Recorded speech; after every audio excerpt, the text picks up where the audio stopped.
नमस्कार, मी डॉक्टर हिरालाल पवार, हृदयरोग तज्ज्ञ, नाशिक. आज आपण एक खूप महत्त्वाचा विषय पाहणार आहोत. ॲसिडिटी आणि हार्ट अटॅक यामधील फरक कसा ओळखायचा. कारण बऱ्याच वेळेला दोन्हीची लक्षणं सारखी दिसतात आणि आपला चुकीचा अंदाज जीवघेणा ठरू शकतो. सगळ्यात पहिले आपण ॲसिडिटीच्या लक्षणांबद्दल जाणून घेऊया. ॲसिडिटीच्या लक्षणांमध्ये 3 मोठी लक्षणं दिसतात, ज्यामध्ये छाती जळजळ होणे, खास करून अन्न खाल्यानंतर किंवा उपाशीपोटी. त्याच्यानंतर आपल्याला आंबट ढेकर, तोंडात आंबटपणा आणि आवाजासह ढेकर येणे, ही ॲसिडिटीची क्लासिकल लक्षणं असतात. त्यासोबतच वरच्या पोटात दुखणे, फुगणे, पोट फुलून जाणे, इपिगॅस्ट्रिक पेन याला आपण थोडक्यात म्हणतो, तसले लक्षणं आढळतात. आणि ॲसिडिटीची वेदना ही बहुतेक वेळा पाणी पिल्यानंतरून किंवा अँटॅसिड घेतल्यानंतरून किंवा ढेकर पास झाल्यानंतरून आराम मिळतो.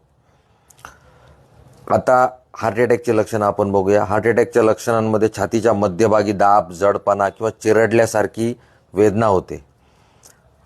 थोडक्यात खूप हेवी प्रेशर छातीवर आल्यासारखं वाटतं. ह्या वेदना हात, मान, त्यानंतर खांदा, जबडा याकडे पसरू शकते. 5 ते 10 मिनिटापेक्षा जास्त टिकणारी छातीची वेदना आणि चालताना, जिने चढताना वाढणारी वेदना ही हृदयविकाराचा त्रास असू शकते. कधीकधी घाम येणं, उलटी होणं, श्वास घ्यायला त्रास होणं ही पण हार्ट अटॅकची मुख्य लक्षणं आढळतात. सगळ्यात महत्त्वाचं, अँटॅसिड जर घेतलं त्याच्यानंतर हार्ट अटॅकच्या लक्षणांमध्ये आराम होत नाही, हा खूप महत्त्वाचा सिग्नल आहे. त्यामुळे लक्षात ठेवा की ॲसिडिटीमध्ये जळजळ होते, हार्ट अटॅकमध्ये दाब, जडपणा आणि घुसमट होतो. पण कधीकधी काही लोकांमध्ये हार्ट अटॅकच्या लक्षणांमध्ये फक्त ॲसिडिटी झाल्यासारखी फिलिंग असते.